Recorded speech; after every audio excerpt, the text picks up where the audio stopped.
In this video right here, we share with you the next massive unlock for XRP. It's the Clarity Act, and we're going to explain why it's needed. Of course, we know XRP is not a security. Got it. But to move the rails of the existing system to the new blockchain rails, we need rules of that road. And we've been picking up a piece of that road by buying XRP and other utility-focused digital assets in preparation for this US market unlock, which should have happened years ago. But instead of focusing on the troubles of the past and the suppression of XRP, let's talk about this massive unlock for XRP that's coming, and it adds to the momentum that's already being built with XRP Ledger lending protocol set to go live this year. And we also just got the unlock of the European market as well. Let's get right on into the update, folks. Europe had 3,000 registered crypto firms in 2024. We're down to 244, which now hold MiCA licenses and will be going able to continue service after July 1st, which is the cutoff here. Now, what's so perfect as usual, Ripple's already here in the European Union. And they just announced that they had received preliminary approval for one MiCA CASP, which is a crypto asset service provider license in Europe. And that was in Luxembourg. So that was the preliminary green light letter. And they just shared this about a week ago on June 23rd. Now, Ripple also holds an electronic money institution license in Europe as well, which complements the CASP approval for payments and stablecoin activities. Now, it is preliminary, so it's not yet the full final authorization, but this positions Ripple for broad compliance as the MiCA transitional period ends on July 1st, 2026. So the same thing that we talked about this weekend with Brad Garlinghouse saying they settled $16 trillion last year with Ripple Prime, the Prime brokerage platform. G Treasury was about 13 trillion of this. Ripple Prime was about 3 trillion. And so through those acquisitions, Ripple now controls 16 trillion of clearing and settlement and payments on a yearly basis. And it's set to grow. But the key part about this whole interview that Brad Garlinghouse did last week is he said that nearly 0% of that was settled on blockchain. And they're waiting. They got the green light. And they're waiting to move these flows of liquidity onto blockchain rails. But as we're seeing here in Europe, their transitional phase ends on July 1st. They're about to go live.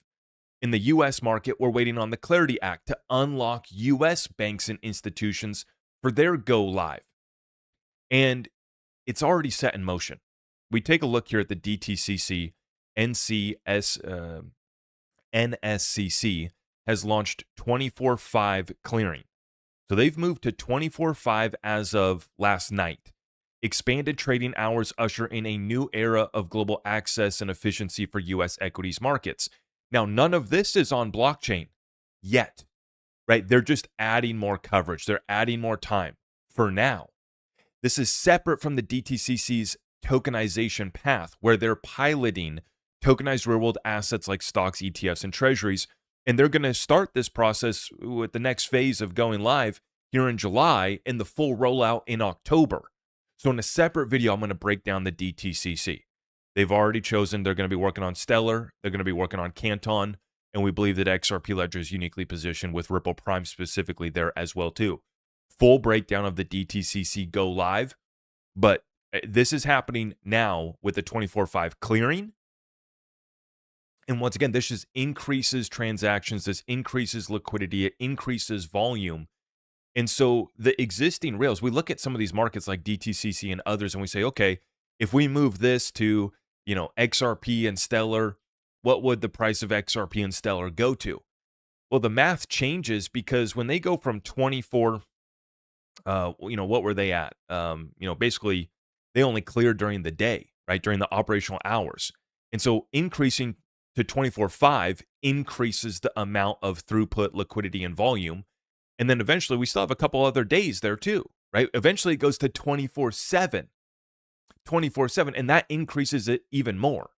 And so the numbers are getting bigger. We got to continue to think bigger. That 16 trillion unlock for Ripple moving that 16 trillion of flows to XRP, it's coming with the Clarity Act, and we're now in the final countdown of the Clarity Act becoming law this year. the Senate and our miserable politicians that are in DC. Sorry for being so upset with them, but I think many of you guys have the same sentiment. They're on vacation until July 13th. They gave themselves recess early. The whole time that they spend in DC is recess and playtime. It's a joke. I digress. During that time, the White House and industry stakeholders are working to resolve the remaining issues before a floor vote. So they come back in the middle of July. They have 2 weeks until the August recess.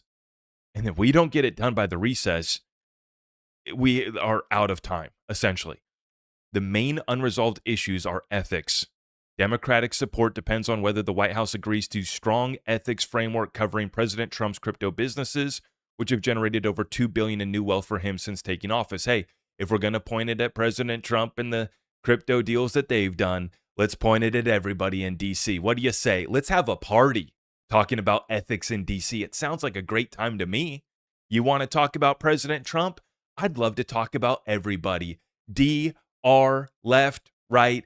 If you're in DC supposedly representing the American people, that spotlight's getting shined on you. That's going to be a good time, ain't it? Let's really open it up. Let's have some fun. I'm here for it. The political dance that they're wrapping up here, though, is needed to, we got to finish this because we're out of time. Once the Senate returns, the timing becomes difficult. Majority Leader Thune wants to prioritize the NDAA defense bill, which could push the Clarity Act consideration to late July or early August, just before the summer recess. So the odds are spiking right now. The bill needs 60 votes, though, meaning at least 7 Democrats in addition to all 53 Republicans. And full Republican support isn't guaranteed either. We know that the bankers are in the pockets of those Republicans, too, both sides of the aisle. And hey, you know me, I'm calling out everybody. I'm calling out anybody that sells out the American people. You will be called out on this show. But apparently, Senate Leader Thune is willing to push this. White House is working with industry leaders. They want to work this out. Include the provisions for ethics. Sure. Most of this bill is settled. It's just about getting it across the finish line. And I think that they are about to push it through here before the August recess. I'm remaining hopeful and optimistic. Not going to bet any money on it. But the unlock that comes from this is Ripple being able to move that $16 trillion of clearing and settlement last year, that none of it was happening on XRP. It's not because they're not going to use XRP.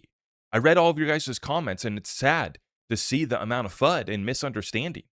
The $16 trillion isn't on XRP yet because we don't have regulations in Europe and in the United States of America, the two primary markets where Ripple's been moving. In Asia, they've already flipped those switches. It's already full, Singapore, Africa, Latin America. You're seeing all those partnerships and deals and live flows of liquidity. That's where on-demand liquidity settling with XRP has grown for the past, since 2018. All of the growth primarily was in those regions. U.S. market unlock combined with the European Union unlock, that's where the $16 trillion moves to the XRP ledger. Ripple is bringing it to the XRP ledger. When it makes sense, where efficiencies are found, where it's cheaper, where it's faster, where it's needed. The model is not to push everything to XRP just to pump XRP up. If it doesn't fit, if it doesn't have a role, if there's not a real use case, they're not going to move it there. But you better believe that we're at 0 right now. They're at 16 trillion potential flow of liquidity that could come to the XRP ledger. We're at 0 right now. We won't be at 0 forever. And that's the whole opportunity and why I'm still so bullish on XRP. Now, for Bitcoin, Sailor's a seller. Strategy has established a BTC monetization program. That's a Bitcoin selling program under which we may sell Bitcoin to fund our USD reserve, dividends and interest expense, repurchases of our digital credit securities, and MicroStrategy under our repurchase programs. So just keeping a tally right now, buyers, sellers, outflows, inflows, and you have, Sailor's a seller now for Bitcoin. That's a big one, right? Because as Brad Garlinghouse said on CNBC, the way that Sailor was able to juice it, pump it, and get it going back up works in the opposite direction, right? As quickly as they were able to pump it back up, it gets taken away, and now he's reverse course. They have their excuses. We just want to follow the money. Tom Lee and his company, Bitmine, buys another 27,000 Ethereum worth 43 million. So they're still buying. They're down almost 10 billion. I think it's, between 8 and 9 billion in unrealized losses on their Ethereum, Tom Lee's company here. But you got to respect the conviction. They're down big time on their Ethereum, but they are still buying. But Bloomberg is even noticing it. US listed Bitcoin ETFs are on pace for their worst month of withdrawals since launching 2 years ago. Saylor now going to be a seller. ETFs offloading at the fastest pace, largest month of withdrawals since launching 2 years ago. Ethereum, not much of a narrative. Tom Lee's still a big believer and proponent. He says the Ethereum Foundation drama will work out and it's all going to be okay. We'll see, man. But this is why I'm not in Bitcoin and Ethereum. This is why I'm in assets that are solving real problems and are really partnered up with the institutions and banks that are going to be moving trillions on chain. And Evernorth breaks it down right here. With the altcoin season index sitting at 46, there's no broad bid for altcoins right now. Nobody cares about altcoins at all. I mean, seriously, retail's gone. And yet broad crypto ETFs are posting outflows while XRP keeps pulling inflows. The XRP community is still here. The XRP army is still standing strong. And we just follow the money. The inflows continue into the XRP ETFs. And XRP has been adding 19,000 new accounts a week straight through the drawdown. So we still have people showing up. Not that many. Relative to the bull run, we're not having a party. Obviously, price action's terrible, but the community's still strong. And the whales continue to accumulate, and the ETF buyers continue to accumulate. And we continue to accumulate. Thank you very much, because we see what's coming. XRP Ledger Foundation is partnering up with VS1 Finance to build an open source reference app for permission-compliant lending on the XRP Ledger. The app will leverage the native primitives of the XRP Ledger here: credentials, permission domains, single asset vaults, and the lending protocol. This is when we can start to put our XRP to work. We don't have to just hold it. We can start to generate yield and passive income. And we will be providing developers and institutions a reference implementation of the lending protocol for the XRP Ledger with this app that they're building, with compliance building blocks for institutional grade lending and borrowing on XRP. With permission domains and credentials, it allows for all of this compliance that they're all freaking out about. Jamie Dimon says we're full of crap. It's like, Jamie, we're literally adding all of the compliance, KYC, AML, BSA, all of the regulatory compliance. The capabilities are now built within the chain of the XRP Ledger. Now, the rest of the space we don't speak for. Mickey Mouse meme coins playing around, the scammers, we despise all of that just as much as you do, Jamie Dimon. And I'm using Jamie because he has been outspoken about, the Clarity Act. We've built in the compliance to the XRP Ledger. And you see how this is converging XRP utility and DeFi and lending protocol right as we're getting the Clarity Act. So our DeFi won't be the Wild West of DeFi scams and decentralized Ponzi schemes and everybody losing their money. Some of them probably will go bad. That's inevitable. But this is going to set a standard. This is going to be the DeFi standard. And just like with everything, Ripple and XRP continue to set the standard. And we continue to see inflows into XRP. And we're about to get that US market unlock combined with the European Union unlock. And that's how Ripple can move the 16 trillion of clearing and settlement that they did last year. And that's going to be growing. That's how they can bring it to the XRP Ledger, and it's coming. You better believe it.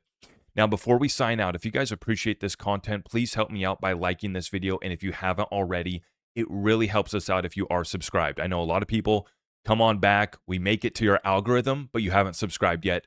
So please subscribe, hit that notification bell so you don't miss any of our updates. And then I wanted to make you guys aware that this past weekend in our Discord weekly call, I actually did a mid-year review Discord weekly call with our community.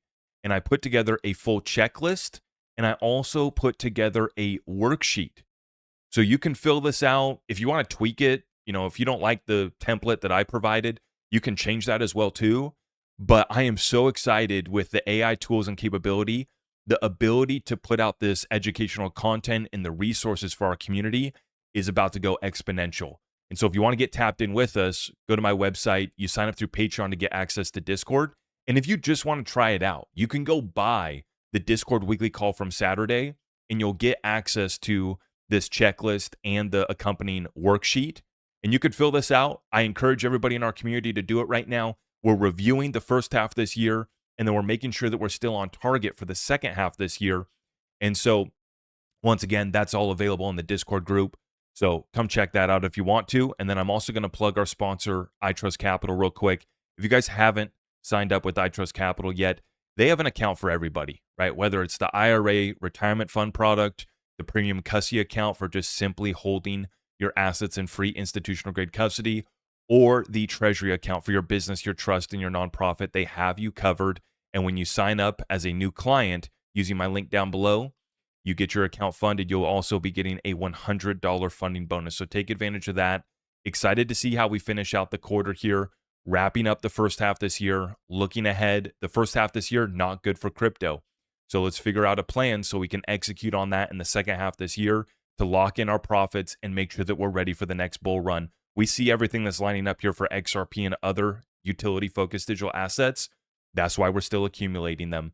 And I'll talk about it in another update. We're right back down to those levels where it gets interesting for me. I've already been buying XRP. I've been buying HBAR. I'm looking to get back into XLM because we see the US market unlock, the DTCC, they're all moving. They're all going live. It's happening this year.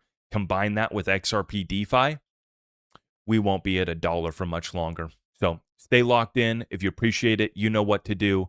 Everything else at my website. God bless.